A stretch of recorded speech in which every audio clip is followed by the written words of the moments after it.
Welcome into the Snapped Podcast, my personal audio journal. My name is Tyler Kluber. I'm a personal trainer and podcaster, but it gets a little bit deeper than that. And this show is going to give you an inside look on my thoughts concerning health and fitness, business, mindset, and creating the life that you feel lucky to live.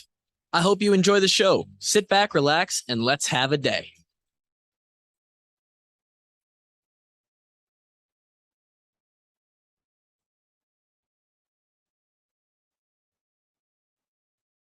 Alrighty, we're back. We're back again. And we're finally going to do the part 2 of the protocol. It's Thursday. This episode is coming out on a Thursday. It was supposed to come out yesterday, and there's no excuses. I just pushed it. Just decided to push it. Over the last 2 months, this has been a much more irregular show, sometimes happening on Thursdays, sometimes happening on Fridays. Several weeks in there where we didn't have an episode at all.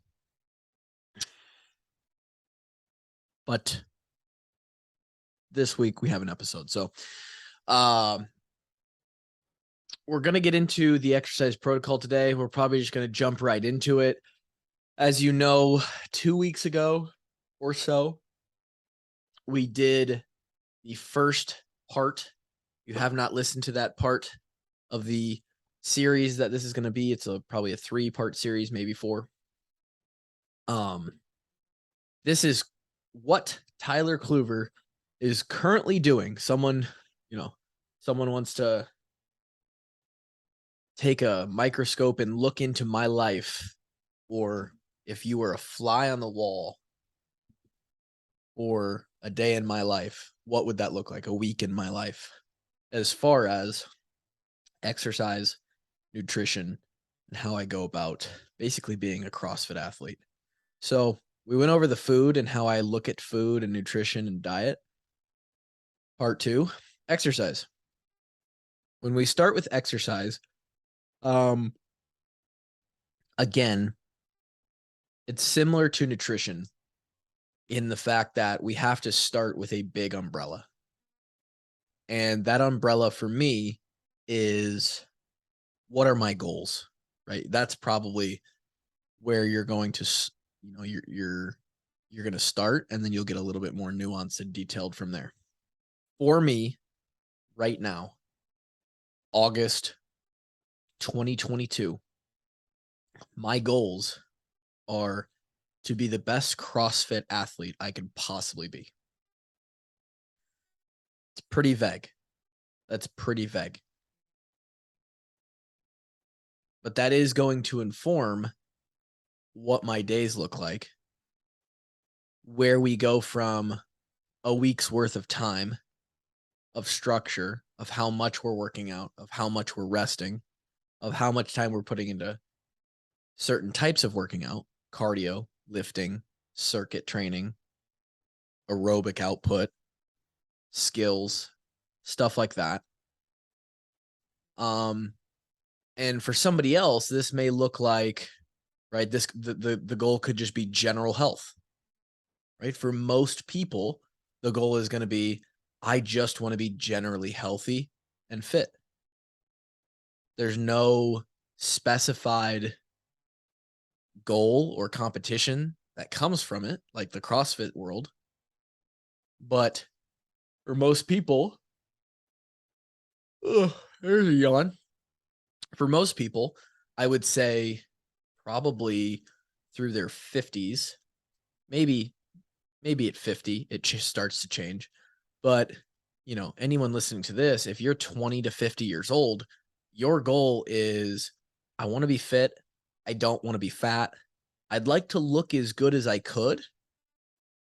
Right. And again, a lot of that's going to come from the nutrition side of things as well, in combo with this. But I just want to be functional. I want to be a little bit strong. I just want to be fit. And that's great.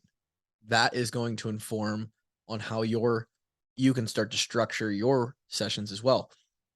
For me, it's CrossFit. And I have a very specific goal. I want to be one of the best 300 CrossFit athletes on the earth.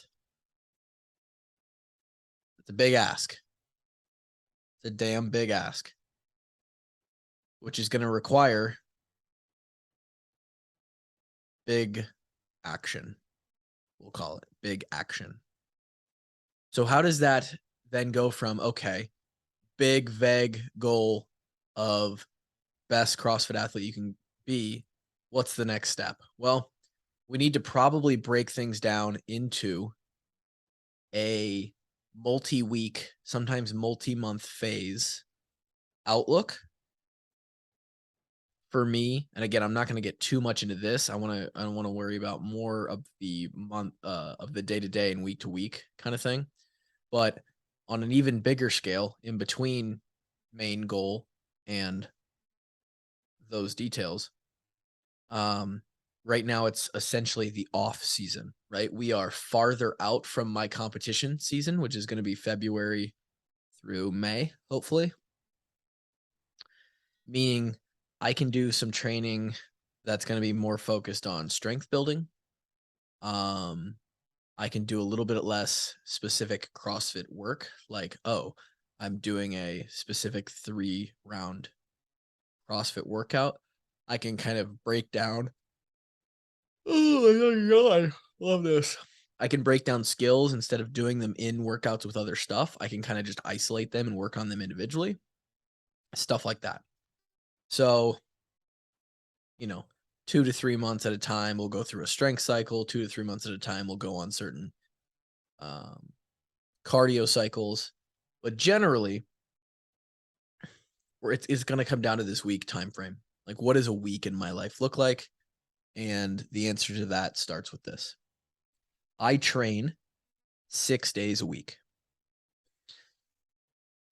Most people probably consider the start of their week Monday. I think in my brain, it actually kind of works like Sunday is the start of the week, like a calendar. It doesn't really matter because it's just a 7-day cycle. Sunday, we'll start with Sunday, is a complete off day for me. I'm not working out.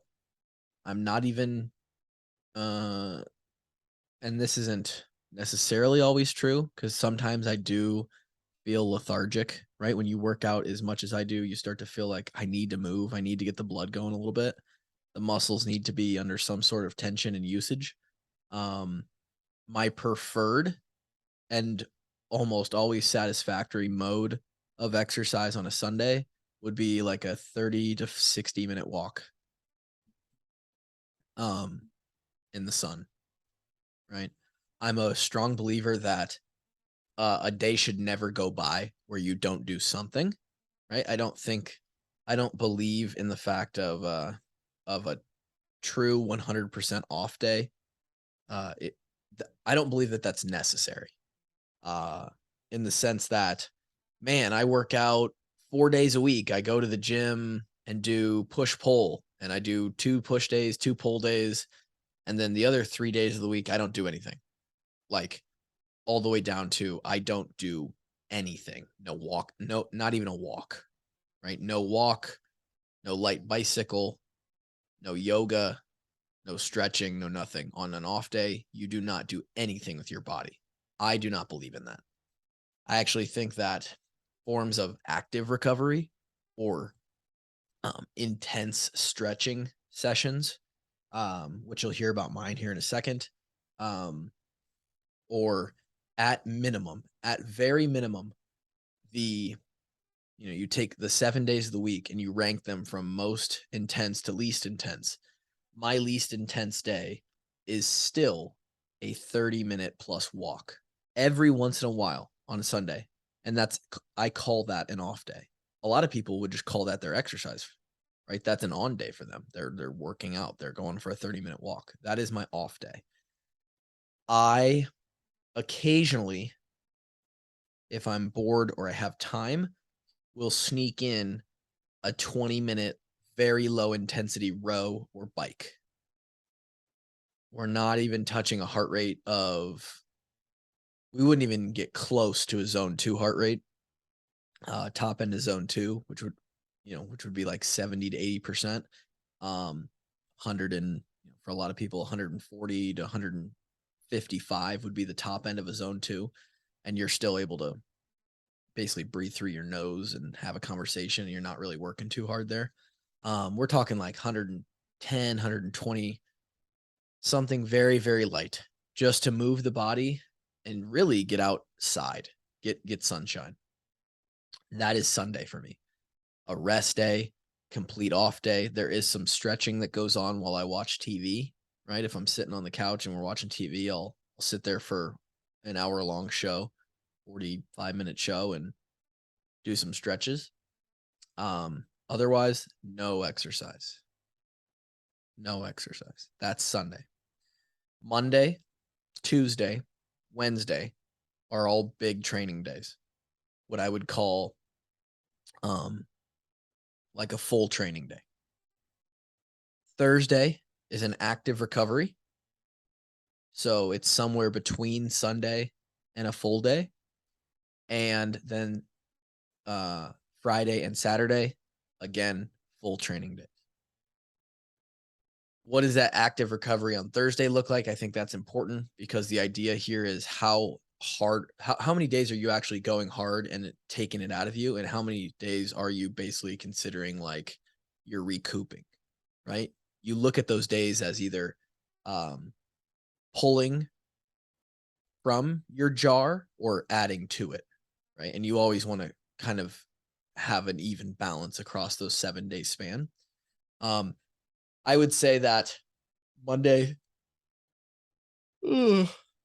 Tuesday, Wednesday, we are pulling from the jar, right? We are depleting ourselves. We are beating ourselves up, breaking ourselves down, going hard on intervals of sprints, of rowing, running, biking. We're lifting heavy ass weights. We're doing crazy circuit training, hit training, high volume skills, muscle fatigue. That's Monday, Tuesday, Wednesday, Friday, and Saturday, 5 out of the 7 days. The other 2 days on Sunday and Thursday, those days I am adding back to the jar, right? I'm stretching, my muscles are, I'm doing, I'm staying below the line at which I would cross over into detriment, and I'm still in the zone of my muscles are recovering. I'm getting stronger. My CNS is getting a little bit closer back to normal. Soreness is going away. My aerobic sort of system, my lungs are recovering from any high intensity cardio that we've done. So 2 days a week. That is, for those unaware, probably pretty standard for most, I would say, competitive CrossFit athletes. You're going to find a active recovery day, a full rest day, and 5 full training days. Thursday's active recovery usually sits somewhere between 60 and 90 minutes. And even the intensity and sort of urgency that I go into that session, right, with, it's a 1 session day. All of the full days are 2-a-days, whereas the Thursday is a 1 session day, about 75, 90 minutes long. And I will not work through that time frame with as much urgency. I'll take more rest in between things. I'll sit there and recover between sets a little more. I will take a longer warm up and a bigger stretch at the end and the beginning, just because there's less to do and because that's the nature of that day. I will often still do a 60-minute Peloton ride, right, at a zone 2 intensity. That's an active recovery day for me. Just a 1 hour zone 2 ride. Today happens to be Thursday. I did zone 2 on the Peloton yesterday. And let's see, we'll do it Saturday as well this week. So today, which is normally, again, just 60 minutes on the Peloton plus maybe a couple other things. Today, we're probably going to switch back and forth. We actually might even hit a very short, intense workout from the CrossFit Games that has some air bike and handstand push-ups, but that's it. Just 8 or 9 minutes of air biking and handstand push-ups. And that will be intense. Oh, for the 10 minutes that I do it. However, it will not be enough volume or enough output on my body that it will wreck me or have a lasting effect anywhere past tonight. The rest of today will very much so be probably some rowing and some jogging at very light intensities, just back and forth to kind of stay not bored. And we'll do, it might even be EMOM style, right? Like every 5 minutes, you row a 500, you jog down to the end of the block and back, and then you do some double unders. Last week, I did jump rope, rowing, and running, right? On like a 5 minute, 6 minute, 7 minute loop at low intensity. So just something to keep the heart rate up long enough to, be what most people would consider a legitimate training session. It's an hour to 90 minutes, but the intensity doesn't ever get usually too high. Today's a little bit different. But we are putting in intentional exercise, right? 60 to 90 minutes of intentional exercise, mostly cardio focused. Thursdays, and we'll get into this in the next episode. Thursdays also feature, because I'm only doing one session, that opens up time in my day, about an hour to 2 hours worth of time in my day that normally would have the other training session. That opens up a hour-long stretching session for me. And we'll go into what that looks like specifically, but that goes into the active recovery as well. So that takes care of Sunday and Thursday, which brings us to really the meat and potatoes of our training, which is the 5 full days of training each week. The way that CrossFit is broken down, and this informs the training as well, is there's basically 3 umbrellas, sub-umbrellas, subcategories of which something falls into. This is equivalent to, if you're a bodybuilder, it's either a core exercise or an arm exercise or a back exercise or a leg exercise or a delt exercise, right? There's muscle groups that sort of training falls into. In CrossFit, there's 3 big modalities. Or disciplines. Modalities probably isn't the right word. 3 disciplines. Those are weightlifting, right? And these are very general categories, so I'll go into that in a second. Weightlifting, gymnastics, and monostructural. Monostructural can also be considered as cardio, but not always the case directly. Sometimes it comes in a different form. So let me quickly break those down. We'll just start with the monostructural. So anything that's long and sort of single modality and sort of taxes you on an aerobic level, that is what we would consider in the monostructural category. Running, biking, rowing, jumping rope, right? Long pieces of jump rope, burpees, just like us, just straight up just doing burpees would be monostructural. Jumping jacks, high knees, swimming.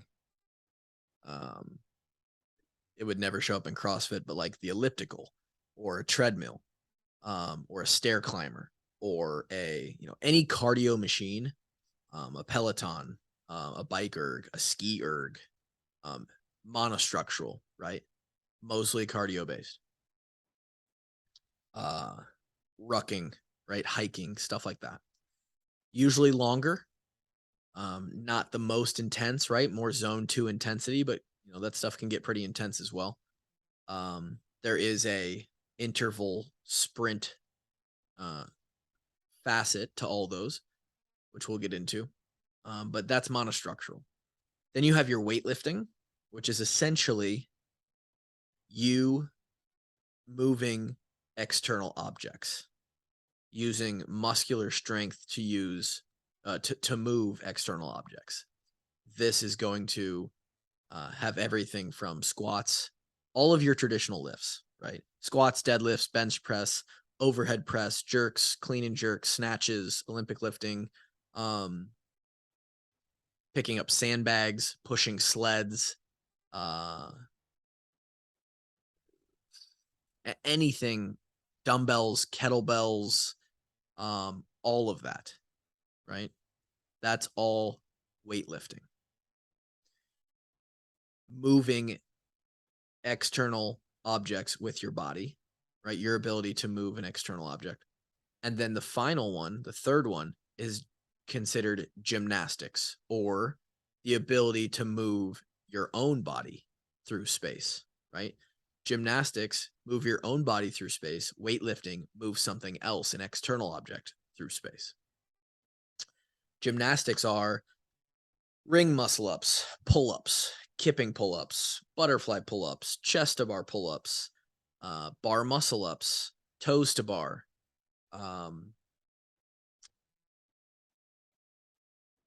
handstand push ups, handstand walking,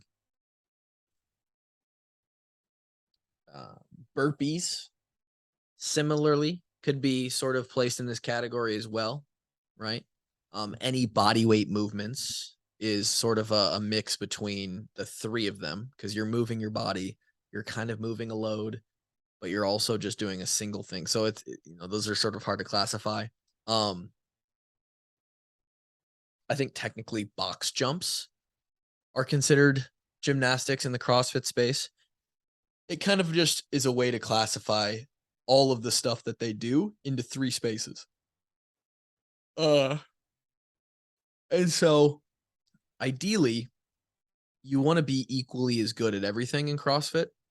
You want to be, I mean, ideally, you'd like to be the best at everything, but because of the way things work, the best CrossFitter is the person who is not the greatest lifter, not the greatest endurance athlete, and not the greatest gymnast, but the highest average of those three. So there's a lot to work on. The way that I break this down is I need to focus on lifting sessions that are going to build my ability to be strong through all of those different strength movements. I need to build my gymnastic skills, right? Handstand walking, handstand push-ups, muscle ups on both the rings and the bars, pull-ups, toes to bar. I need to be able to do all of those, right, at high volume of reps. And then I need to be able to run and row and bike at high intensities and for long amounts of time. I have to do all those individually, but then I also have to occasionally put them together into what is more classically known as a CrossFit workout, right? Where you're going to, say it's 3 rounds of run a 400, 20 pull-ups and 20 front squats, you got to be able to put them all together and also be fit doing them with each other, right? Which is a whole different feel for your body. In the mornings, I'm going to focus on cardio. I do focus on cardio. So again, Monday, Tuesday, Wednesday, Friday, Saturday, in the morning, I'm doing a cardio focused workout. The reason I put cardio in the morning is because I've just woken up. I haven't had food for about 12 hours. Sure, I could eat a breakfast, but to get that fully digested would take about 45 minutes to an hour, whereas I can just wake up and go right into a workout basically, and not waste that time. It's a little bit more efficient as far as how my day is put together. And there's benefit to actually training fasted. So 90% of my morning sessions will be with no food in my stomach, and it will be cardio focused. That's basically split into 2 realms, right? You're either doing long, steady state zone 2 cardio, which at this point I think I forgot if we did the zone 2 episode or if we haven't done it yet. But we've talked about it before. Zone 2, basically just putting in the reps, right? you're not going all out. You're not testing how fast you can go or how long you can hang on. You're finding an intensity that is known to, at high volumes, create very good adaptations in your aerobic system to be able to have better lungs, right? Have more wind, as they would say. And you just have to put in the time. So 3 days a week, usually Tuesday, Thursday, Saturday. Um, that is, every other day. Those are my hour long on the Peloton. Sometimes running, sometimes I'll throw the rower and the Echo bike in there, but usually on the Peloton.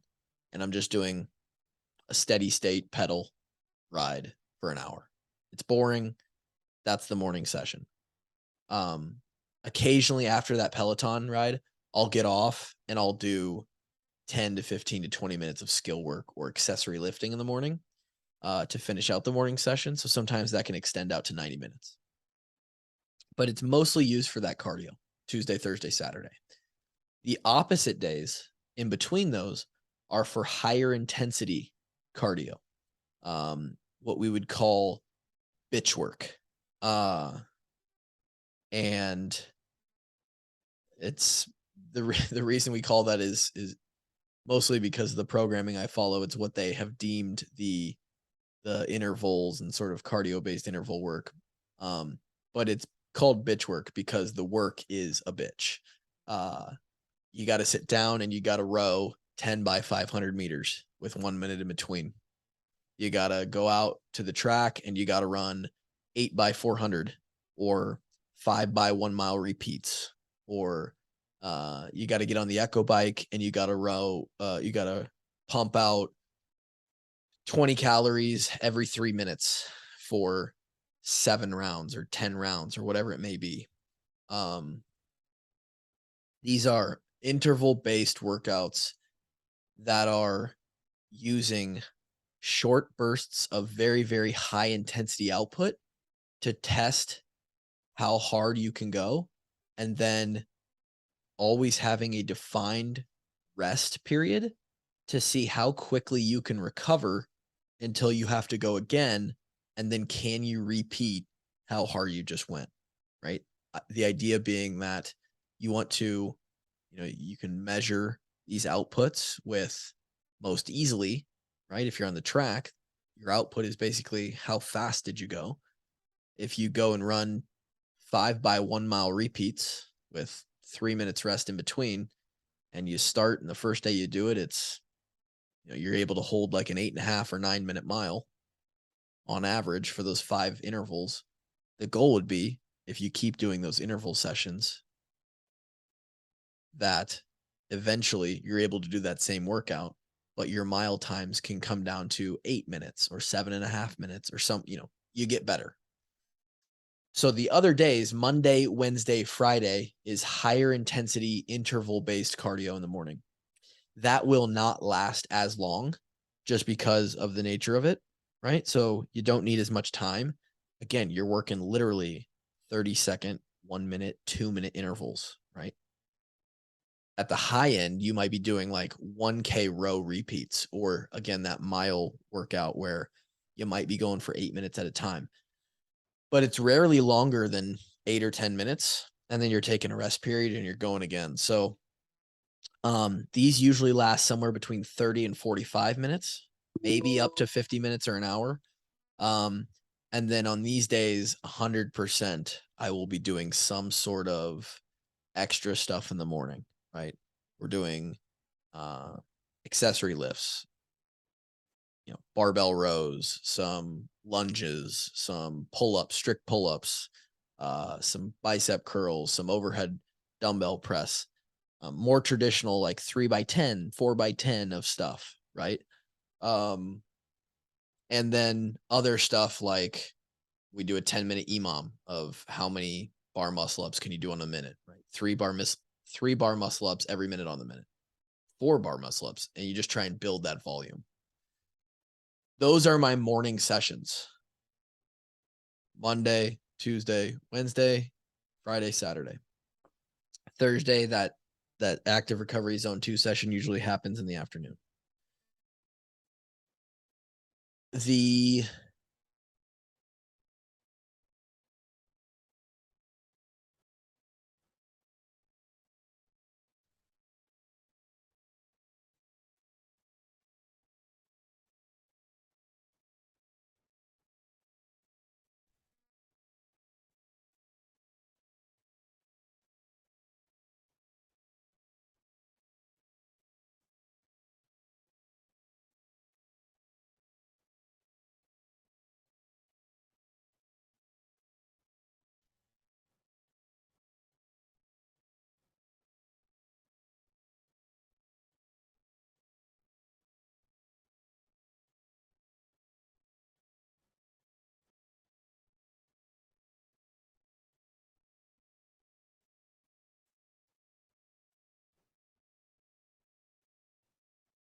the afternoons look much different.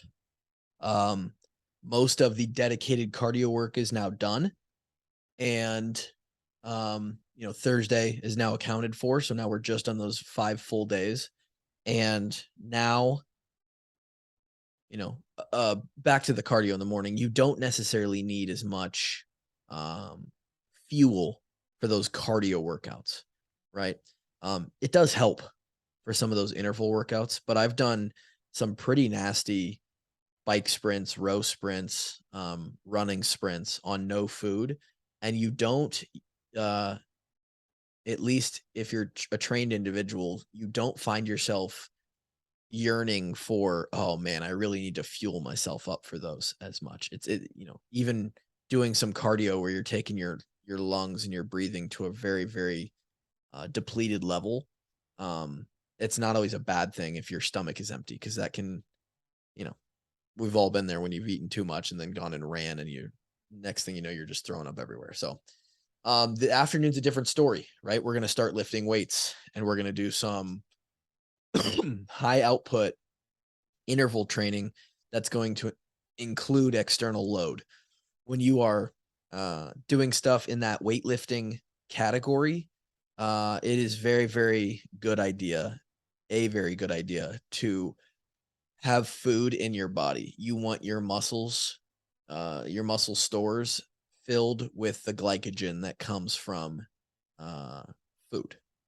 Um, Otherwise, you're going to find it very, very difficult to lift, especially if you're trying to do heavy lifting, which again, for my goals and dreams, I have to lift something heavy basically every single day. Like every day is a heavy day for me. It just shifts what the lift is. So, afternoons are usually start out with a lifting component. We start off with that. Um, there are days where I'll do metabolic conditioning pieces or uh gymnastics, EMOMs or stuff like that before I lift. Um, but generally we will start the afternoon session with some form of Olympic lifting or a bench, a deadlift, or a back squat. Recently, what that has looked like was I went on a very intense, I'm not actually done with it. I have 1 day left of the program, but it's basically um, finished up here. I went on a very intense 6 week, high intensity, high volume squat cycle, 1 by 20. Um, it's a cycle that takes a ton out of you. You have to put an insane amount of warm up into getting to this one set of 20 each day. The uh, the craziest shit about it, the crazy part about it is you start with a 5 rep squat max, right? Like this is a weight that you work up to and you can only do for 5 reps. And in 6 weeks, you work up to the ability to do it for a set of 20. You 4x the amount of reps you can do with this weight in just a month and a half. It's absolutely absurd. And to get results like that, not only do you just have to go in and absolutely grind away on those squat days, um, but when you're doing it 3 times a week, you have to have insane recovery. You have to eat to recover, right? You need the calories so your body can properly um, rehab the muscles and feed your body with nutrients to grow and get stronger in that short amount of time. And um, you have to sort of morph your training around those because you're going so hard 3 times a week. And that's what we've done. The reason I'm doing that, this is the second time through it that I'll have done it, is because I'm behind in the CrossFit world, in the game of CrossFit, and I need to catch up strength wise. I need to catch up specifically in my below parallel strength. Um, Having a good, strong, high strength power clean slash clean, and a power snatch slash full snatch, is very important in CrossFit. Not just for being able to do a max out test, but also if a percentage of that comes up, you want that percentage to be as light of your 1 rep max as possible, because in turn, it's then a little bit easier for you to move it for 20 reps or 40 reps or 100 reps versus somebody else to move it. Um, and I'm lacking there. So I'm doing some very intense, very advanced cycles to work on that. That has been my strength program for 3 days a week. The squat. On the other 3 days of the week, I have been doing deadlift one day, clean another day, snatch the other day. So squat 3 times a week, deadlift, clean, and snatch 1 day per week. That will shift. Again, this is the start of my session, right? So for the first 30 minutes, 20 to 30 minutes of my afternoon session, I'm doing these lifts. That will shift to 2 days a week of squatting, 2 days a week of deadlifting, and then probably a mixture of both cleaning and snatching on the other 2 days. So it'll be very, very balanced. We'll be doing 2 days a week of each. On some of those clean days, we're also doing jerks, so the pressing gets worked on. And on some of those deadlift days, we'll also throw in just bench or jerk specific sets as well. So we're getting the pressing. But we have put significant weight on our back squat. I'm hoping to max out my back squat somewhere around 440 to 450 pounds in the next couple weeks, probably next week. And I started this cycle with a back squat max of around 400. Maybe even a little, it might have even dropped a little bit since I tested it, which was about 405, maybe 410, if I would have put it on there. It probably dropped to about 385 or 390 at the beginning of this squat cycle, these 6 weeks. And now I think in 6 weeks, I've put on probably 50 to 60 pounds. Something that you really can't do unless you're doing an advanced cycle like that. So the goal is now to maintain that, right? And we have a new squat cycle that we'll go into that is 2 days a week. It will also incorporate front squatting, which is a huge part of that. And we're going to go into a deadlift specific cycle where we're going to be deadlifting a ton and trying to put 50 or 60 pounds on that guy as well. But I'm lifting every day, right? So the beginning of my afternoon session, I'm doing 20 to 30 minutes of dedicated main primary movement lifting. After that, we will shift into either a skill if we have 2 skills for that day, or we will shift into probably what you would call a CrossFit workout, right? The workout of the day. What that could look like is 5 rounds of these 3 movements, or 15-minute AMRAP of these 2 movements, or a lot of times we'll do intervals. The intervals I did on Monday or Tuesday was every no, it was 30 calorie row, 20 sit-ups, 20 burpees over the rower. You had those 70 reps as fast as you can do them.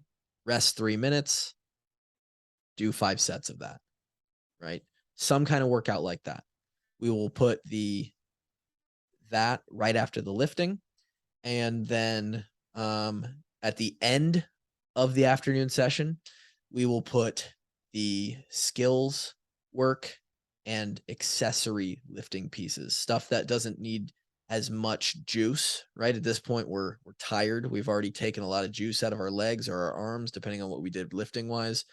So now we can throw in the accessory work, things like curls or tricep extensions or dips or pull-ups or rows, anything like that. Core work, farmer's carries, anything like that, that isn't as serious, right? It's not going to take as much energy and as much just straight juice to get done. A lot of times we might be going to failure, and whenever we hit failure, we hit it. That's a little bit more of the bodybuilding specific stuff as well, if there is any in the program. And then we're also doing stuff like just pure handstand push-ups or pure handstand walking or pure double under work or pure muscle up work, you name it. We're doing those skills at the end of the session. So a little bit under fatigue, which is good to manage. And it's usually stuff that is muscle fatigue based and not so much like, oh, I'm just out of energy. I can't push any harder because, my heart is just beating out of my chest. Like, that's over, right? We get that part of the workout done with, and we kind of move on to some more skill-based stuff. So lifting usually takes anywhere from 30 to 40 minutes. A workout, some sort of metabolic conditioning piece, not straight cardio, but cardio hit training involving lifting movements, power, any of those things we talked about. A lot of those workouts lately have looked like testing the semifinals workouts from the actual CrossFit season or the actual CrossFit Games workouts. I'm going to do one of those today, or the CrossFit Open workouts, stuff that's tested or comes up commonly in the CrossFit world. And then we finish the day with the less intense stuff, more volume and accumulation stuff of gymnastics and skills. Usually takes 90 minutes. So if we've gone for 90 and 90, sometimes that afternoon session, especially when we're doing super, super heavy days like we have been recently, can take up to 2 hours. So, that puts us at 3 or 3.5 hours a day on the full days. And those are what my training days look like. I could go into some more detail on that. It's already been a boring 45 minutes of me talking about shit that doesn't matter. But again, we're working on longer form cardio and pure cardio intervals in the morning. In the afternoon, it's cardio that's based around actual like hit training with a barbell, with kettlebells, with dumbbells, sandbags, stuff like that. We're still breathing hard, but we're actually using weights to do so, and machines. Along with, we're lifting all the main primary movements. We're working on all of the CrossFit skills, and it's basically just how much of this stuff can I do on a daily basis before my body is too tired or too beat up to do anymore. Recover as hard as we can, which recovery, hydration, body work, and sleep is going to be this last third component, third part of this series, and then wake up in the morning and do it all over again. That's it. The biggest theme is volume accumulation. How much volume of low intensity cardio can I accumulate? How much volume accumulation can I get of high power engine based intervals? How much volume of heavy squats can I do? All pushing the needle, trying to improve every single part of me. The byproduct is I'm very fit and I have a really nice aesthetic, right? Great muscles, I'm lean, all this stuff.